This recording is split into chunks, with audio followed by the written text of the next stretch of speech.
Hi everyone, I'm Theo and this is the Lefa Amarilla. Now the Amarilla is based on the human gear animato pedal. So any Muse fans may have heard of that before. The animato is effectively a big muff with like a treble boost going into it. And obviously it's highly prized because it's been made famous by Chris Wolstenholme from Muse. But actually the pedal itself cuts a ton of low end. Like, I don't think it was ever designed for bass. It was just famously used by a popular bass player. So the Amarilla takes its sort of basis as the animato, but then brings in a whole bunch of features that help tailor the gain range a bit more, provide a bit more versatility in terms of tone, and as well, clean blend.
There's going to be three major sections to this video. You're going to have sections where I'm just playing direct into the pedal with a drum beat behind me. There's going to be another section where I'm using a looper and then tweaking the controls. And there's going to be a third section where I'm running pink noise through the pedal to chart its frequency response. The controls are pretty simple. Despite being 5 knobs and a flick switch, you've got a pre-gain control, a post-gain control, a tone control, a volume for the fuzz, and a volume for the clean signal. So, as I understand it, the pre-gain control controls a germanium clipping section, and the post-gain control controls a silicon clipping section. They are, of course, incredibly interactive. So firstly, let's take a look at the gain range of the pedal.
I'm running pink noise through the Amarilla to chart its frequency response.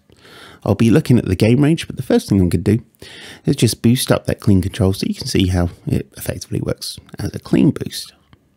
I'm turning that all the way down now, so we're just going to be looking at the distorted circuit. So kind of like a big muff it's looking like to me. You've got that roll off at around 190 Hertz, scoop in the mid range.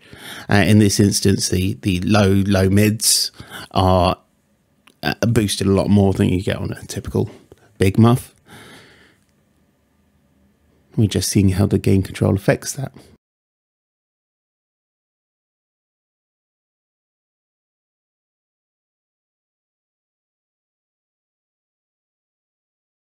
But you can see those low mids are really quite present.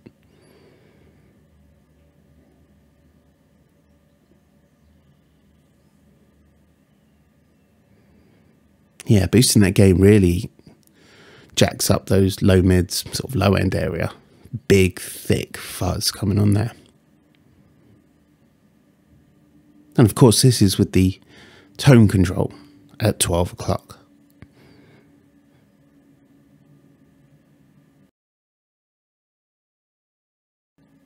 Switching the phase switch there. It doesn't always have a massive effect, that phase switch, but it depends on where you've got the clean blend. So there's no cleans here, so.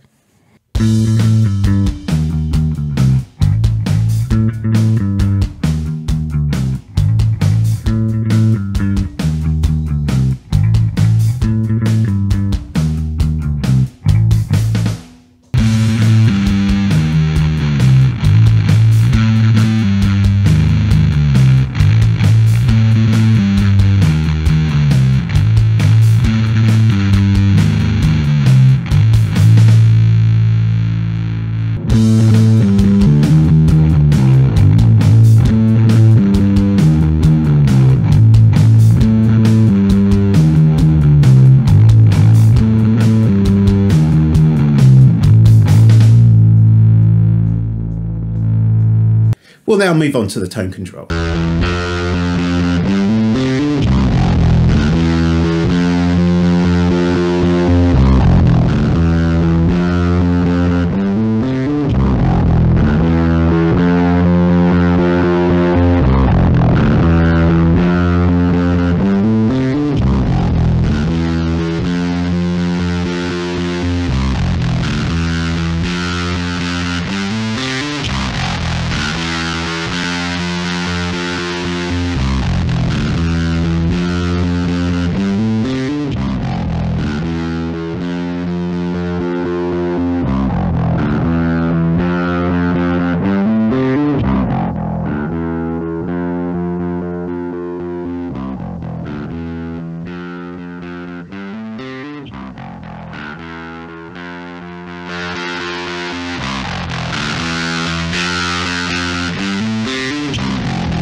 So the act of blending two signals together, two very similar signals together, can cause phase cancellation, where basically the waves start to cancel each other out to a certain extent.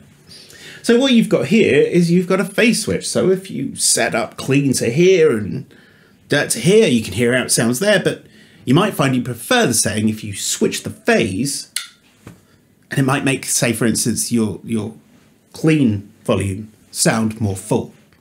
And for me, or for anyone really, who wants to maybe not use the clean signal, but have it in the loop of a blend pedal or something like that, again, that phase switch will be perfect.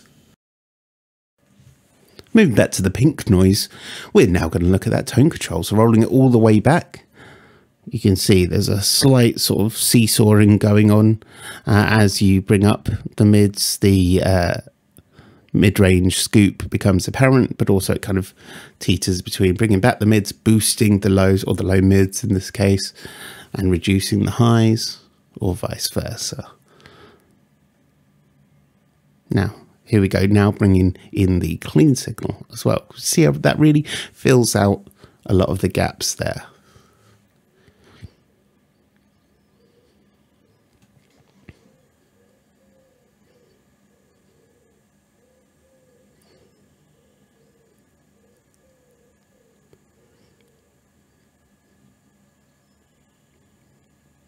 So the Amarilla, it really doesn't get muddy, in my opinion. It still always remains quite tight, and the clean blend works really well, especially with the phase switch to help get a defined distortion tone when you want it. But of course, you've got those pre and post gain controls that can kind of make things sound a bit more kind of overblown and high gain.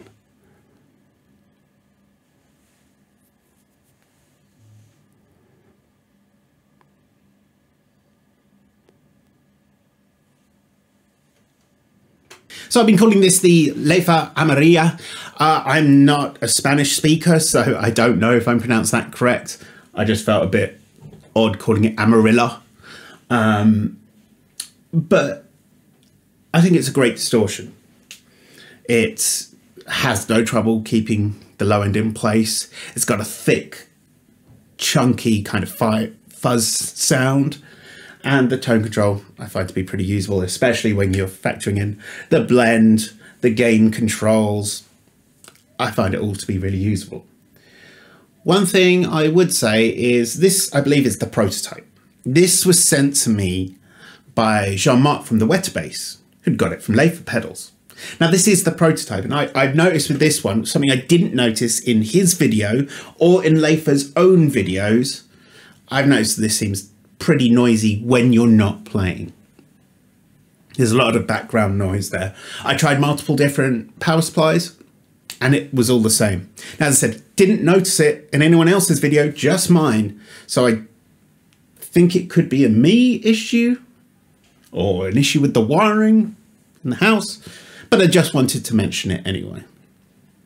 Now, Lefa didn't send me this. No one's asked me to do a video, but as I said, the Wetterbase sent me this because we're mates and we send each other pedals sometimes. I think it's great all-purpose distortion. I love the enclosure. I love the colour. It's just, you know, a bit bigger than your average pedal, which I like. It feels substantial, feels really well built too. Anyway, I have a new channel called Does It Bass, where I'm just testing out guitar effects on bass to see whether they bass. So there'll be a link in the description. Go follow that too. Anyway, take care of yourselves. Bye.